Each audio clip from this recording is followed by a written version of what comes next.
What's going on, everybody? Welcome back to another episode of the 1% Podcast.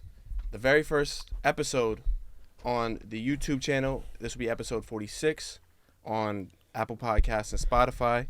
I have the Journey Podcast with me today. Very dear friends of mine, very people that I respect in the community, the podcast game, just people I respect in general. I'll give you guys the floor, what you guys do. Let's fucking go. We're in the building. What's up, baby? What's going on? What's going on? Good to see you. It's been a while. It has. I don't know. It's funny because you were the first big guest on our podcast. And you guys are big now. Yeah. It's crazy how it happens, you know what I mean? I spoke to Jake about that earlier, like when we were walking in the city, and I was like, yo, it's kind of crazy that we like when I first reached out to you, because we really didn't know each other when we first spoke, and when you were coming on, we were like, bro, he's fucking massive on TikTok, you know what I'm saying? We had this whole big plan of getting you on, and it's just cool now that we can collaborate, and we're both kind of doing the same thing. We kind of feed off each other, help each other out in any way, so it's definitely cool. It's a good relationship that we built. I wanted to know how are you guys, and not just the general how are you, actually how are you guys actually doing? You want to start or me? Yeah, sure. Pretty fucking dangerous is how I feel. Yeah. I feel aggressive. I feel dangerous. I feel tenacious. I feel bulletproof. I feel like I would run through this fucking wall, and then if someone gave me a problem, I'd run through them. And I'm not even saying that just for the podcast. I really feel I have a big chip on my shoulder. I was telling Zach this week, something in me fucking changed. There's been a lot of things aren't sitting right with me anymore. Things that used to sit right with me. I think it's because I'm home now. Obviously I was in Miami for the past year, and anytime I would come home, it would be 4 days, 5 days, Christmas, Thanksgiving type of thing. But now that I'm home indefinitely, my lease ended. Full transparency, I'm sleeping on my mom's couch right now, and I just don't feel like the guy that sleeps on the fucking couch anymore. When I look at my bank account, the number doesn't reflect the type of guy that I feel like I am. When I look in the mirror, I see greatness, truthfully. And I feel like my life situation that I have, the car that I have to drive, the bank account that I have, the clothes that I have to put on don't reflect how I feel here.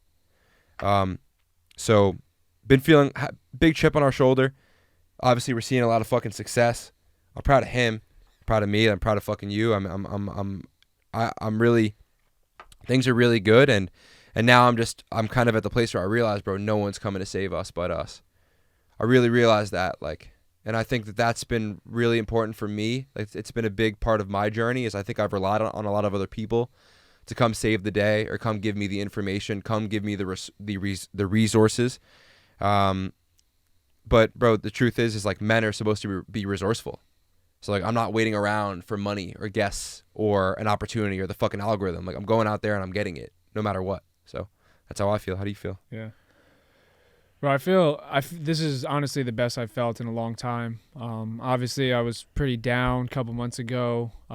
Everything financially, spiritually, mentally, with everything, kind of went through a bad breakup. Basketball, which was my life, wasn't doing well. Podcast was kind of taking off, but nothing where we're at right now. And then going to Miami and seeing what life could be like, and how much more there is in New York and Long Island, and what I've only really known outside of playing college basketball in other states. It's really awakened me and kind of gave me a different perspective on life and the way I have to approach it. And now everything just seems so clear. This is the first time in my life where I've really had a clear vision on where I want to go and what I want to do. I did basketball for a while, but deep down I always had a feeling all right, I'm not going to the NBA. Maybe I go overseas and make a couple bucks here and there, get into coaching, but that's another 20-year play. This is the first thing where I'm I started this 3 years ago. I think another 2 years life is going to be completely different. So whenever I get down now, I just keep telling him, I'm yo, we're sitting on gold. Like, we got gold in our backyard. We just got to dig it up. You know, it might take a little while to dig it up to finally hit it, but it's there, and it's just up to us. So we've kind of taken control of our life. Most of the time, and not to speak for Jake, but I feel like most of the time, like in our life, we would always, like he said, like kind of like rely on other people. We were always waiting for something to just happen for us, for a door to open. Now we're just fucking breaking through the door. We're like, fuck it. JJ Redick was just outside. Looked to my left, and I fucking was like, JJ, give me 1 second. Nobody, right? To JJ Redick, he doesn't know who the fuck I am. I need to talk to you for 1 second. JJ Redick, fucking man enough, he gave me fucking 2 minutes of his time. So we're at the point now, closed mouths don't get fed, bro. We're like sharks in the water, fucking smelling blood. So it's like any opportunity we have to take advantage of it, we're gonna do that. And it feels good. Like I've never felt like this in my life, where I've just been so fucking determined to do something because I know the upside of what we're about to create. What has cultivated that little chip on the shoulder? Is it just seeing rock bottom, just knowing what it feels like to be there with your back against the wall and just kind of creating this space where it's like, well, it can't get any fucking worse? What has kind of really created that chip on the shoulder where it's like JJ Redick literally was right there and you approached him, no worry, no care, and you just did it? I kind of really want to know what has created that chip on the shoulder for you guys. I mean, personally for me, I think it's just like getting more confident, right? Like the podcast, the TikTok, the just the entire platform, meeting new people, it's given me like a new confidence. Obviously what I dealt with a couple months ago, I had no choice but to be more confident and just say, like, and have that fuck it mentality, just kind of get cold. Like it's this or nothing, right? I spoke to you about that before. And also I think seeing people that are massively successful, speaking with them, being around them, knowing people that know them, and understanding that they're regular people too. They were once a regular person. Like they're no different than Jake and I. Like they're to me, they're no different. And I'm like, if they can do it, why can't I? Because everything I've ever put my mind to, I've accomplished, and I've succeeded in it at a high level. So, and I've done it in sports, I've done it with relationships, I've done it with family, I've done it with money. So it's like, why can't I do it in podcasting? So that's kind of where I'm at, where it's just like that fuck it mentality. I'm gonna go get what's mine, and that's how I feel. And I think every single person that is massively successful, from the Derek Jeters, the Kobe Bryants, the Michael Jordans, the Tom Bradys, they don't give a fuck what anyone else thinks. They have a goal in mind, and they're going to do whatever it takes, and whoever steps in front of them is getting the fuck out the way, because it's that goal. That's the only thing that matters. And if you want greatness, you got to study greatness. So that's kind of where we're at. Yeah, we're fucking obsessed. You know, we're obsessed, and it's an obsession. I think there's two parts to it. Part one is like, we know we deserve an amazing life, and like we really align with our purpose. We found our purpose. So imagine how fucking great we feel. Imagine how much clarity you get. You know, like I it's almost hard for me to even listen to self-help anymore, because so much of self-help is like about trying to find your purpose. I found my purpose. Who do I listen to now? You know, what are the next steps that I have to take? And I think that's when life comes in and says, I'm the teacher now. Put the fucking book down. Because you have your purpose, and now, like, stop fucking worrying about that. Now just put the work in, right? Which is where we're at. So I think that's part one of, I know what the fuck I have to do, you know, and I've been very blessed to have actionable steps. You know, I know you look at us and you were giving us flowers. I appreciate it. I respect and thank you. But like, I can't lie. Like I didn't do a lot of this. Of course, I played a role in it, but I'm saying there was a lot of things that were set the fuck up for us to do it this way. You see our production, like this. You know how fucking hard it is for shit to look and sound the way it is. You know how you see my fucking co-host. You know how fucking hard it is to have the dynamic that we fucking have. You know, and so I have to like say thank you God so that's step one. Thank you God, because he lined up a lot of it for us now. But step two is I also have been playing a part in it myself. So is he. And so step one was the passion, right? Like now that I have my purpose, I know what to do. So it's very easy for me to work harder to have that chip. But step two is knowing again, knowing that knowing how big I am almost. Yeah. I know how big I am now. I've been around enough people. I've been enough celebrities. You know, I was the videographer of a lot of people. I never felt like the videographer. Always felt like the talent. Not in an egoic way. Just in a like, yo, I was a good-looking Italian kid, charismatic from New York, fucking Division I athlete.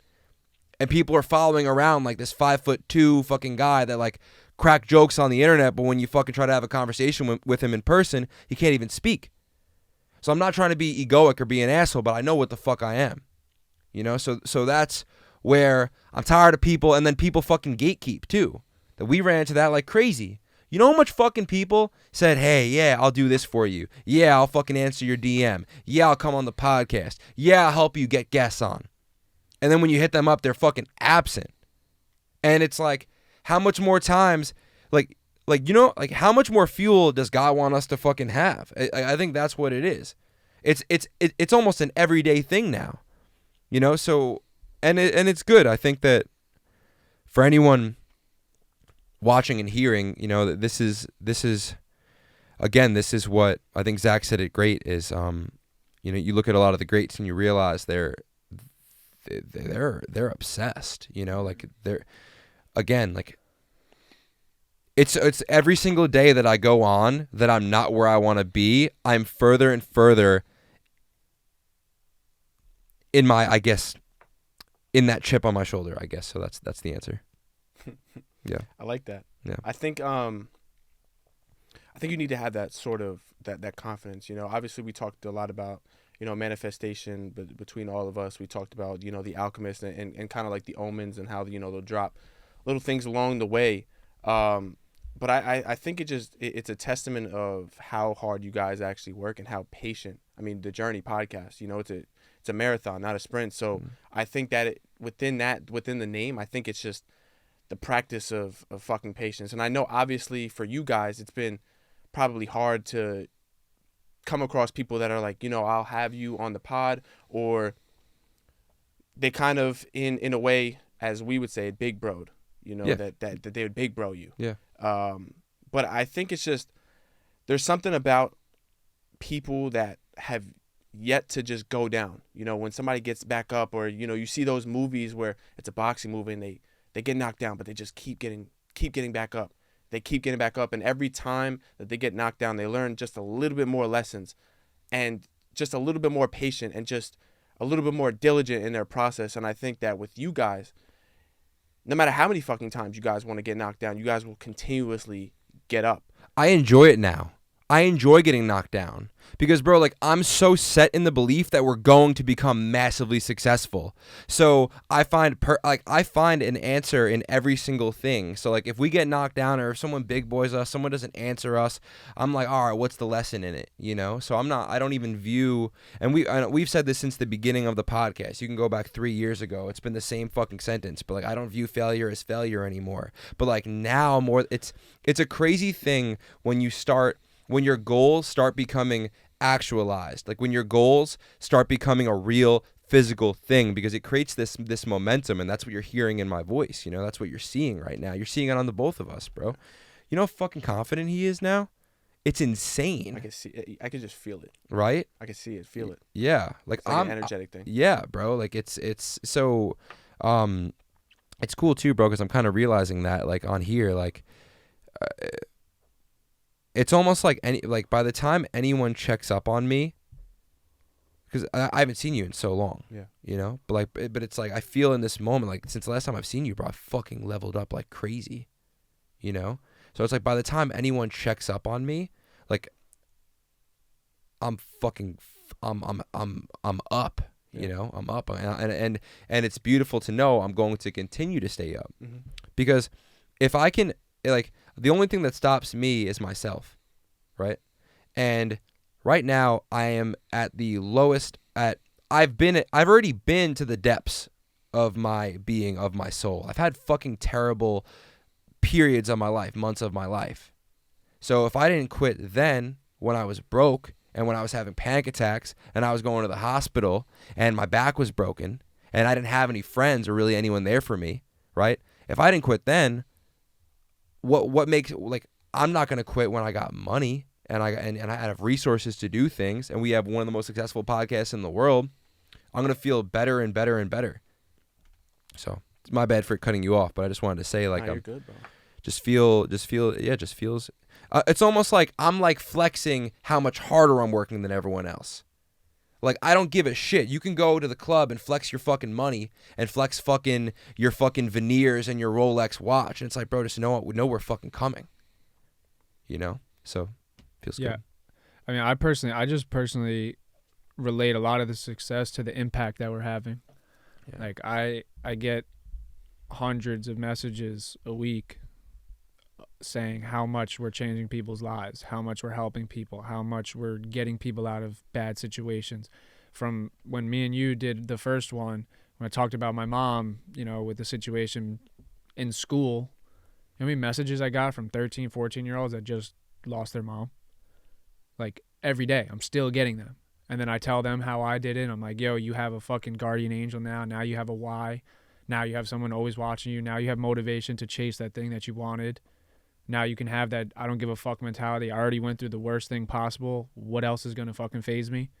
So now I'm telling people that, and I think that's the coolest thing. It's like how you make people feel, the impact that you leave on people's lives. The money, the watches, the girls, the cars, all that shit is awesome, right? Like, and we'll all go through that phase, right? That's the arc of being that guy, right? You go through all of that, but then at the end of the day, what really matters is your family, your friendships, your relationships, how you make people feel, the impact that you left. When you leave a room, people be like, damn, like that was a good dude. You know what I'm saying? Like, I like that guy. So you just want to be a likable person, and I think that's what this is doing for us. It's just making us likable people, because when we walk somewhere and we walk into a room, like, people feel our presence now. And it's not like a fuck you presence. It's just like, yo, like, who like, people ask, like, who are these guys? And right now, I mean, outside of TikTok, we're nobodies. Honestly, like, in the grand scheme of things, we are nobodies to the average eye, right? Looking like we're not a familiar face where, like, I look to my left, I saw JJ Redick. Okay, that's JJ Redick. Not that, but you can feel an energy. We're vibrational creatures, right? We can feel frequencies. So, like, anywhere we go now, heads turn and they just look. These guys have to be somebody. And now, for us to start to have that feeling, we only can imagine, like, where it goes. Because now, you and I talked about it, like, the 6 things. I think the only thing Jake and I lack right now is the credibility from society. So from the social media, like, the credibility, right? When you have the blue check, when you have the followers, that's the only thing we're missing right now. That's the only thing that separates us from the Logan Pauls, the Steve Will-Do-Its, the Nelk Boys. It's the only thing that separates us from, like, these big-time influencers, right, is just the credibility. And it just takes time to get the credibility. We're seriously 4 months in this game. We spoke to a bunch of our rich people, right? Our clients, multimillionaires, 9 figures, 8 figures. They said take 4 to 5 years, and you should get rich. 4 to 5 years it takes to really get rich. We're 4 months in, so we only can look we just look at the future of, like, a year or 2 from now, and it's just like, fucking, bro, we start, like, salivating because it's like it already happened, but time didn't catch up yet. Yeah.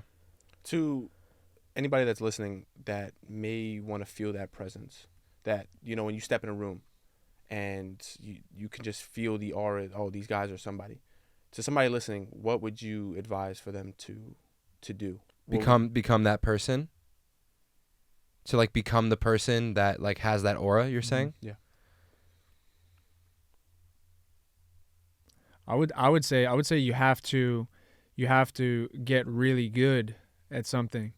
You have to become an expert at something where you don't need to know everything. You know what I'm saying? Like, you don't need to be an expert in all these fields and be this, like, life guru, right? Like, find a niche that you are passionate about and fucking win at it.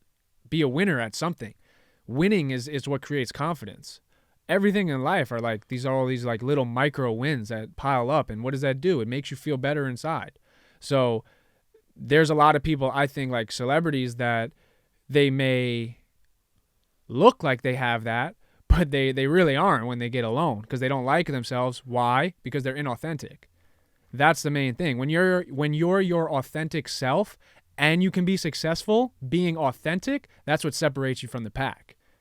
There's a lot of Joe Schmoes out here that fake it on the internet, and then when you meet them in person, they're an asshole, or they can't speak to people.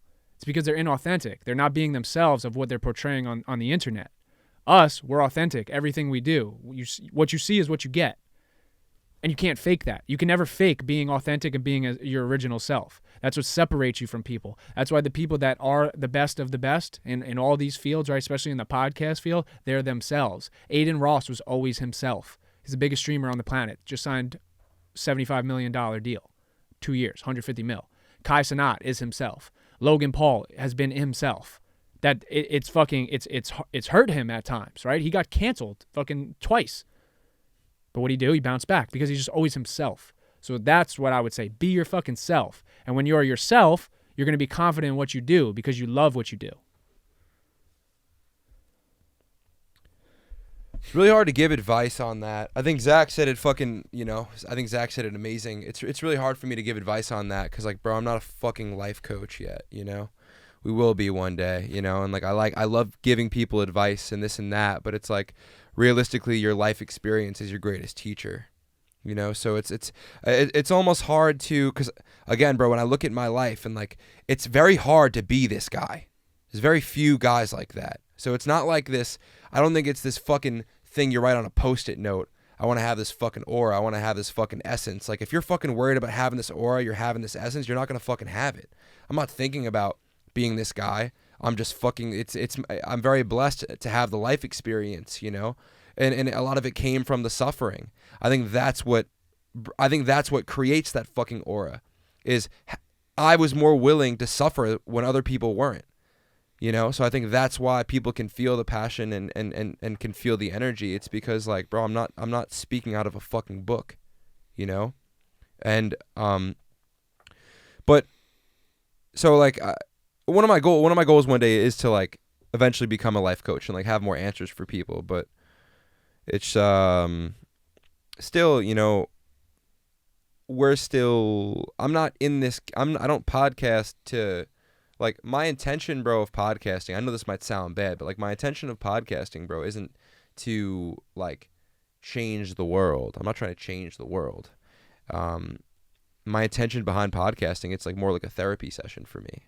It's like my opportunity to get on camera and speak about how I really feel about things.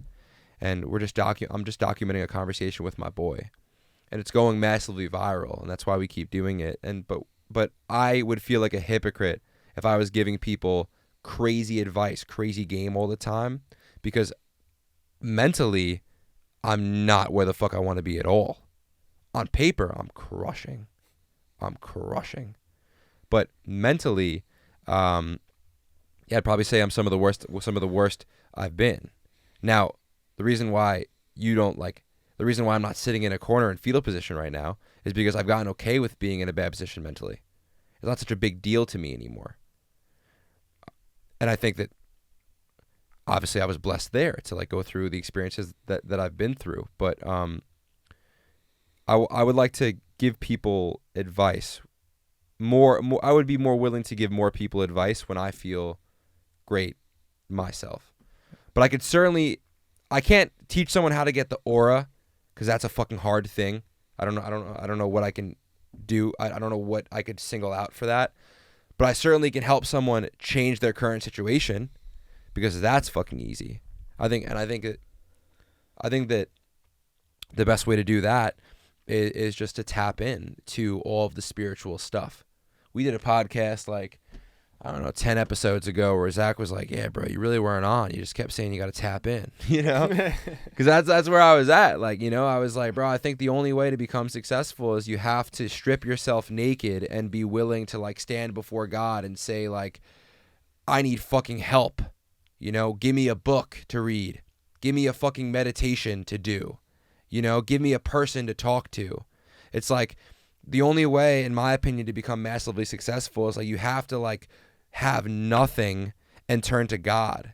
And then once you do that, he writes your plan for you. And that's what happened with us. I kind of want to talk about that, that you're not where you want to be mentally, and you kind of accepted that. What has been the radical acceptance within feeling like that, feeling maybe not your best mentally?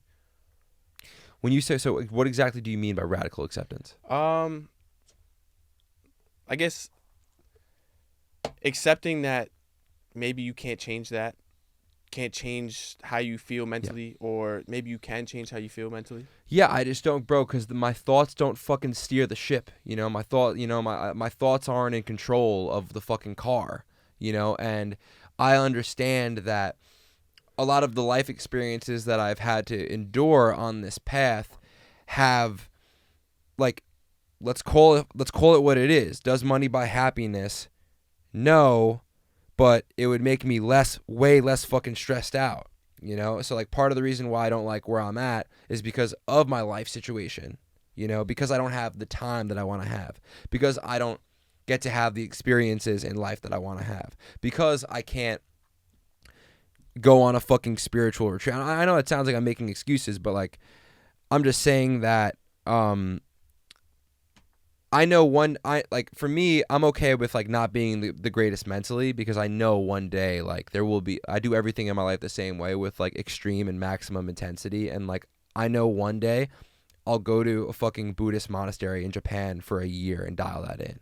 Like one of my goals is to get enlightened, or get, maybe not enlightened, but get close to it, you know, because like, so I would say like if I don't feel so great today, we're still rocking and fucking rolling. So it's like I've done enough spiritual work to understand like if I don't feel so great mentally, who gives a fuck? I'm still gonna get it in, and that's kind of why I radically accept it. What do you think is so dynamic about the way you guys podcast, the way you guys communicate? Because I think there is definitely a dynamic in just how you guys present ideas, because you guys are very different in the way that you guys podcast, or just in general. And I feel like it takes, great question, by the way. It takes extreme chemistry to be able to podcast together, because it's just, you can be similar, but the similarities may differ in a way. So I kind of want to know what is the dynamic between you two that you guys believe is so special.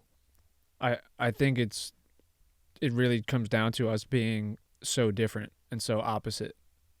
Opposites attract, right? Like Jake is outgoing, charismatic, loud, walks in a room, lets everyone know he's there.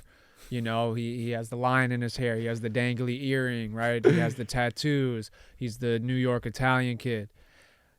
Myself, on the other hand, I'm more reserved. I'm more laid back. I more kind of read the room when I walk into a room. I see energy, right? I'm looking. I'm always like very aware, right?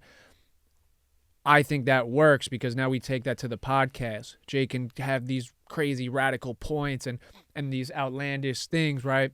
Gotta reel me in like a dog. And Gotta then- reel me in. And then I'm always like thinking like, all right, how can I keep the podcast going? How can I facilitate this a little more? Because I've always been a really good listener, and people always feel super comfortable telling me very personal stuff all the time. I could meet a person 2-3 days, they're telling me like the deepest, darkest shit they've ever fucking went through, and I'm almost kind of like flattered by that sometimes. Like, damn, like I make people feel like really comfortable a lot. Like once people get to know me, because if you just looked at me, you never got to speak to me. A lot of people probably look at me like I'm an asshole. It's just because I don't speak unless spoken to, for the most part, unless it's fucking, I know I keep saying, unless it's fucking JJ Redick. But for the most part, like when I'm at the gym, right? Like Jake says hello to everyone. I got to tell him like, yo, come on, man. Like we're trying to do a workout. He's talking to this guy, talking to this guy, I'm talking to this girl, you know? And I'm like, yo, like what? Like to me, like people have to earn my, like me speaking to them, like, and not in an egoic way, but just a way of like, yo, your time is valuable. I don't have an hour to speak to someone that you're not helping me. I'm not helping you. We're just fucking chit chatting. I can't do that. I get like fucking anxious because I'm like, yo, I got to do this. I got to do this. I'm always thinking like that. But I think Jake and I's dynamic, and bro, not everyone's blessed enough to have a friend from 8 years old that went completely two separate ways and then rekindled because of a podcast. You know, it just happened so organically and so effortlessly. It just works. And then we obviously like yeah, is there differences? Do we butt heads a lot? Yeah, but not in like a masculine way where we're like, fuck you, bro. Like we just see things differently sometimes. We look at women very differently, and we disagree about that a lot. We disagree about money sometimes, but like we respect each other so much where like it ends up just being like a joke at the end, and then I see where he's coming from, he sees where I'm coming from. So I guess that's what like that's how I would break it down. It's just happened so organically where like we didn't force it, you know? I think if you have two people that are too reserved, it's not gonna be good because nobody's gonna fucking listen. If you have two people like that, it might be fucking frightening, right? It might be a little like, whoa, you know, taken back. So I just think we kind of, bro, we just fell right into a perfect fucking situation. It's a weird thing how it happened. It really is, you know. Bro, I was doing crazy shit, bro, the past 2 years. You know, I'm fucking in Miami, I'm filming, I'm starting podcasts, I'm working with crypto companies, I'm working with cannabis companies, I'm fucking trying to get, you know, like, bro, I'm doing all this shit. Like, in the entire time I was doing that, like, I would come home, do the podcast with him on the side. He just said in the car, he's like, bro, fucking 4 months ago, you were going to start your own fucking podcast. I was literally like, fucking crazy story, and I'll fucking say it, because why not? Like, I think it's important for the fucking listener. You know who Charlie Rocket is? So, I'm going to butcher this, but here we go. Anyway, if I start fucking up, just butt in. Yeah. Anyway, so basically, you know, for the listener, Charlie Rocket was a manager of the time of this big rap music group in Atlanta. And one day, their sound engineer got sick or something, didn't show up. So Charlie goes outside, hands on the head. I need a fucking producer. I need a sound engineer. Lo and behold, here's this fucking homeless guy that's right there, right? And he's like, hey, I'm a sound engineer. Charlie's like, what do you mean you sound engineer? You're fucking homeless, you know? And he's like, nah, but I went to school for it. Like, I'm just down on my luck right now. Like, you know, I could do this shit. So he comes in the studio. He's like, I'll give you, let's see what you got. Comes in the studio. First beat he makes, right? Bring it back. Or like, was it? Make it rain. Yeah. Oh. Travis Porter. Make it rain, bitch. Make it rain, bitch. Wow. Right? First, and like, the whole point of this fucking story is that so much of us look for the fucking mountains for people to put us on, right? If I'm in the rap game, I need Drake to come in and save my fucking day. I was the same way, bro. I was like, I want to be an influencer, so like, I got to be around Jake Paul, I got to be around this person, that person, and it's like, bro, the most valuable resource to me in my life was fucking him. It was right in front of me. So it's like, for everyone in their daily lives, it's like, bro, pay attention to the people around you. Those are the people that are going to help you come up. Not someone at the top. Someone at the top doesn't fucking need you. You can't offer them anything. So stop asking them for help and asking them for advice. And like, who do you have around you that you have a good relationship with? That y'all can rock together and believe in something intensely together, you know? And that's what happened with us. Yeah, I was speaking to my boy KJ the other day, just like me and him, you know, talk, probably like once a month, just catch up. And he was like, yo, it seems like once you put your full trust in Jake, your guy's whole life changed. And that's what it was. I just believed in this kid. And like, you know how many fucking people stopped believing in him and gave up on him because of how sporadic he was? And how much he jumped around and how much he said he was going to be rich here and do this and do that. And then when it didn't happen, people was like, he's just fucking talking. Yeah. And I would always sit there and I'm like sitting there. I'm like, yo, like this guy's fucking superstar. I'd be an idiot, you know, to fucking not do something serious with him. No, for real. Like, yeah. And like, I'm not saying like I'm using this kid. Yeah. Like, of course not. But it's like, bro, like that's what you have to do. You have to understand talent. Like when you see talent, you got to understand that. That's why we look at people and when we meet them, we're like, yo, aren't you supposed to be the fucking guy that sees the talent? Aren't you supposed to be the guy that recognizes the next up-and-coming star? Like John Shahidi, like he was Justin Bieber's manager. And what'd they do? Bro, they recognized Nelk, you know? While Nelk was up-and-coming in YouTube. Like, I think John Shahidi is good as that. Fucking crazy thing, we have the connection with John Shahidi, so we're waiting for him to fucking see the talent. So it's like that see the people like in your like immediate circle. Like I told Jake, and that's the other thing. So like these people at the top, right? Like the people that we're looking up to in the mountains, right? And we think that we need them to succeed. We have to understand like their circles are not that hard to infiltrate. They have a small circle, right? There's a small circle like at the top, like everyone's connected. There's a huge network. That second layer, that outside circle, bro, like those doors there's open doors all around that circle with people that can just fucking walk you right into the door. You don't know how close you are to fucking meeting someone. Yeah. You really don't. So That's why you need to build strong relationships with the people around you, so you have a strong foundation, you have a strong team. So when that door opens, you're not going in by yourself. You're going in with an army. You're going in with your brother that you trust, and you know if I'm fucking up, he has my back. If he's fucking up, I have his back. Right? We're in that together. Two minds together, bro, you could take over the world. People try to do shit by themselves all the time. Oh, I need 100% profit. I need to make all. Bro, you'll never make it trying to do shit on your own. You build out a team and everyone plays their role and is an expert in their part. You build an empire. And what does an empire do? You'll 100x what you would have done by yourself. Yeah. So bro, just trust someone. Like find someone you love, find a brother, and I think that's why I'm like a huge believer in Andrew Tate and Tristan Tate, outside of the whole scandal, whatever, but just them as men in general. All right, little technical difficulties, but hi, brother.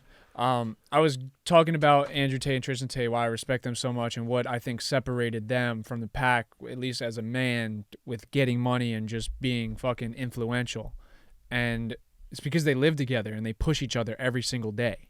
Jake and I spent 8 days together and we fucking felt like we took over the world. And we're like, yo, imagine we did this 6 months to a year. Imagine how much we would get done. Imagine how much we would accomplish. So that's what they did. It's like when I see him doing push-ups, I want to get down and do push-ups too. When I see him at the weight room, put up 225, fuck it, I'm going to try to do that too. So it's like, it's always this thing. It's not a pissing contest. It's more of a like pushing each other contest where it's like, he's reading today. All right, I got to read too. You know, or vice versa. If I'm doing something, if I ate a good meal, all right, I got to make a good meal too. Little things like that, you don't understand how far they can take you, and that's why what I've realized now. I mean, I was in a relationship with two separate relationships for the 5 first years of my 20s, 20 to 22, and then 22 to 25, and how much did I grow in those 5 years? I don't know. How much did I grow in these last 4 months being by myself? 50x from what I was. Seriously. No pun intended. Yeah, and it's like, why even do that to myself when the women will come? I could just surround myself with my fucking guy. We level up tremendously every single day, every week, every month, and then the women just flock to you. If you are a guy that you're chasing women all the time, you're trying to get the girls, you're sliding in DMs all the time, and you don't have money, you don't have your own spot, you don't got a car, whatever it may be, bro, the girl don't want you. She doesn't want you. She wants a man that's ready. So I would say my advice for young men, anyone watching this, it's like, yo, if you trust your brother and you guys both enjoy something that you can collaborate on, I would go move in with that guy before you go move in with a female. I would pursue chasing something with another man, because the woman will come once you are successful in whatever you're chasing. Especially if you're not in that position, you know? Bro, this might sound fucked up, but like, odds are, if you're not where you want to be in life, you're not going to attract the girl that you would want to attract anyway. So what, are you going to waste your time and go to the fucking bar to get, $3 bar in your hometown to sleep with a girl that like slept with the entire high school football team back in the day? That's what you want to do? You're going to move in with her? You're moving with your boys. Become a fucking savage, like he said. Yeah. Even though I'm not around you guys, obviously, Matt told you before, but as, man to man, as men to men, you guys have pushed me to greater heights. And it's just, I can't explain it. It's like the push-up analogy, I would see you guys, get amazing fucking guests, and it's like, it was inspiring to me to be around people that just want greatness, and obviously we're in the same field, but I don't see it as competition. I see it as you pushing me to become better, to become 1% better, to hold myself to a higher degree, to higher accountability. So man to man, I want to be able to say thank you guys, because it's just not even for the camera, because we talked about this before the camera even started rolling. You guys have inspired me. You guys have, there's a certain light, that you guys bring to just my life and obviously with other people's lives, but I really wanted to give you guys your flowers. Obviously, we don't talk a lot, but I really wanted to give you guys your flowers and just show my gratitude and appreciation for you guys, for real. Thank you, bro. That, man. Yeah, thank you, bro. Means a lot. Means a lot, bro. And now I'm excited, bro. I think I want you to I think I sense it in you, bro, that like sometimes maybe you get like paralysis by analysis, like you overanalyze things and like then you don't even do anything, you know, or like maybe sometimes like you maybe focus on the just simple, just focus on the wrong shit, you know. Like I would say to you, like, bro, like because I have him, like sometimes I can slack. Because you're dolo, you can't. Yeah. Like you have to go like 7 times as hard. And like maybe like I would say for you, use that as like armor and say, all right, like I'm alone. So what the fuck am I gonna do scrolling Netflix right now? What the fuck am I gonna do being on my phone right now? I'm alone. I'm behind right now. I got to make some shit out of my fucking life, you know? So when you don't feel like doing the things you got to do, that voice has got to fucking come in. And, you know, hopefully the reality of it is like, bro, it has to. It has to. Because you want more out of your life. So that voice it'll come in here and there, but, you know, it'll look real different in 5 years if you don't do the things you're supposed to. That voice that was like, come on, man, get out of bed. It'll turn into, damn, you should have got out of bed 5 years ago, you lazy piece of shit. Now I'll give you nothing in life. You will get nothing, you know? So I think for you and for us, you know, it's like, hey, like, we're young enough, bro. You know, you could be, there's been people, bro, in terrible situations, you know, very hard situations that have raised themselves out of where they were at. And when I think about my life on paper, yeah, some shit that's fucking wrong. When you think about your life on paper, yeah, some shit that's fucking wrong. But how much worse could it be? And if someone found their way out of that situation, of a worse situation, why can't you? Yeah, it's a bar. I appreciate that. That definitely hit home. Yeah. So let's fucking go. It's definitely a gem. Within this journey to success, has there been any regrets? Anything that comes to mind that says, you know what, maybe I should have? Nah. I'd be stupid to regret anything because I wouldn't be here if I would have changed anything. Butterfly effect, right? Smallest little differences. Jake's back doesn't get hurt. I stay at my JUCO 2 years instead of 1. I don't roll an ankle at LA Fitness when I came home on spring break. Jake fucking worked out a little bit more on his athleticism and his quickness rather than being strong. Like the smallest little things were not here right now. Right? Jake played Division 1. I go Division 1 basketball. We never rekindled the friendship. I never get hurt to start the podcast, to lay in bed and be bored. So I start watching podcasts that I watched on his story after we didn't speak for 4 years. So no, I don't regret anything because all of this shit, bro, this shit was written. This shit has been planned out like way before that the thought even fucking sparked in my mind. So no, I think it's silly to regret. It's stupid to regret anything because at one point in time in your life, that was everything you ever wanted. So for you to have regret for something, think back to where you were at that point in time. At that point in time, that was the only thing you wanted. So you can't have regret. That's very stupid. It's silly. This guy, right? Isn't he fucking good? He's fucking good, man. He stuns me now, bro. I'm like, damn, he said it. The fuck am I gonna say now? You know what I'm saying? It's locked in. Yo, so I have to like get loud. I'm loud now. I'm gonna say the same thing but louder now. He's dialed. The guy's dialed in. The guy's fucking dialed, bro. No, yeah, man. I mean, that's it. That's Zach said it. Yeah, well, don't regret a thing. I mean, I could have been Jake Paul's videographer. That would have been pretty cool, but. You know, I said no. If I did that, then we don't do this. So I'll go into the same spiel. So no, I'm all good on regrets.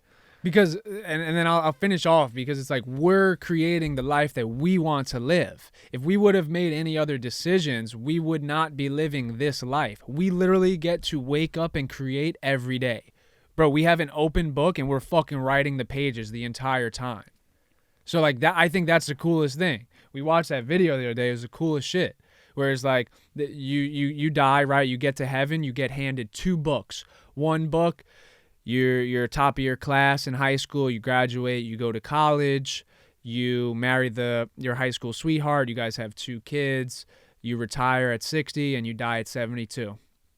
It's an average life. Nothing happened, right? It was a pretty boring book if you read it from start to finish.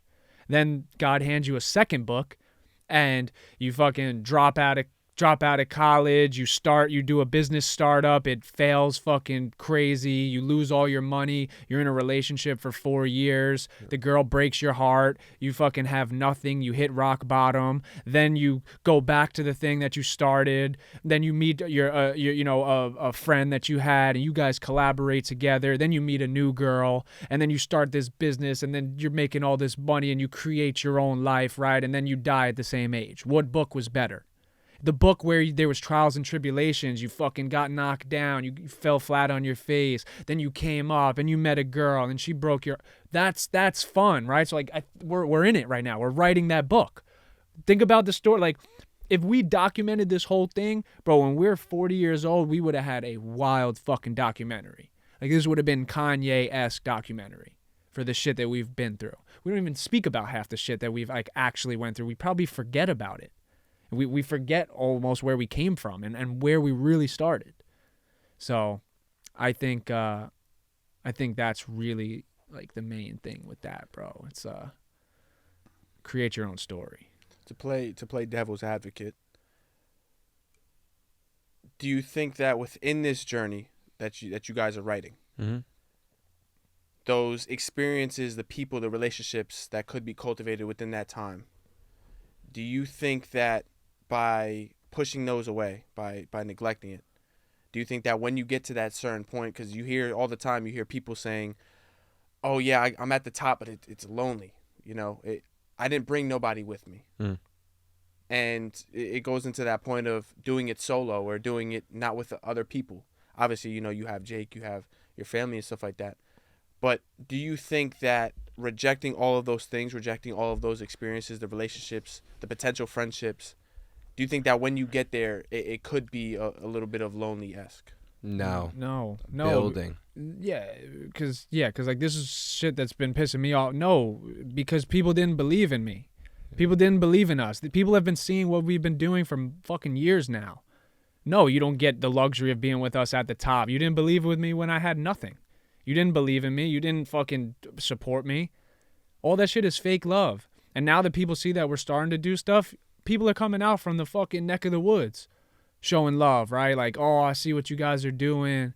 I appreciate it, but where were you when I had 14 views, right? Where were you when I had one camera and fucking $30 mics and we weren't interviewing the biggest watch dealer in the world? No, the people at the top, right? Like they're lonely maybe because they didn't ever have anyone, right? Or they got put in a situation that it made them excel to those heights, right? Like it was almost like handed to them. A lot of these people at the top, like people forget, like there is a fair share of people that really grinded and right got it out the mud and started from the bottom. But there is a fair share of these people that have been given the golden ticket, right? And they have this major head start than the rest of the competition. So like don't get, you know what I'm saying? So like that's why they're lonely, because they just kind of like, right? They went like this, like straight to the top. And then there's the other people that have the slow trajectory, right? This like long fucking game. So I think during that long game, you build the right connections and you are around the right people. You naturally attract the right people into your life. So yeah, I don't regret anything, because bro, at one point that person was in your life for a reason. I've said it before, like friendships are like seasons, right? Like friendships play a season in your life. Once that season's over, they either jump to the next season or the season ends. And they move on, and you move on. And that's okay. It doesn't have to be a fallout, but it is what it is. It's life. Yeah, also as far as like losing people or holding on to people, it's like, yo, what are the fucking odds your people are from your hometown? You know how fucking big the world is? You know about Japan and fucking Asia and Singapore and the Netherlands? You know what I'm saying? Like, bro, there's so much fucking places out there, but there's so much different cultures, food you can try, and activities you can do, and languages you can speak. Like, why the fuck like, when you're stressed about losing someone, it's like, bro, what makes you think that that's your only tribe? Those aren't the only people that exist. The reason why I'm fucking thrilled with becoming successful is because, bro, the people that are like me are all the other motherfuckers that are grinding right now becoming successful. Right? Mm-hmm. Fucking camera died. They're not like the people that I want to be around, I don't even have access to right now. You know, it's like the people that I want to be around are building companies, are working on their fucking trauma, are fucking meditating, are fucking, winning Grammys, winning Oscars, or starting foundations, are, have traveled 50 plus countries, seasoned, like I want to be around people that are really doing shit in life. So maybe some people, and I understand, maybe that's a big goal. Maybe some people don't want to do all the things that I want to do. But I think deep down they're fucking lying to themselves. Because I think you get one shot at this fucking life. And you know how fucking lucky we are? There was some stat I saw GaryVee say it about the probability of being a human being. It's like 1 in fucking 100 million is the probability of being a human being. So I think when people say, yeah, I'm cool with the hometown, I don't really got to do all that. I don't got to, be all these countries, this and that. I think you're fucking lying. You get one life. You get one fucking life. And if I get one life, I want to live the best fucking life that my mind can conceive of. So if I've lost someone or someone didn't want to be with me or this or that, I don't, fuck them. Respectfully, fuck them. But they would have been a lot, also that's the other thing, is like, bro, like people would have been a lot better off with me than without me.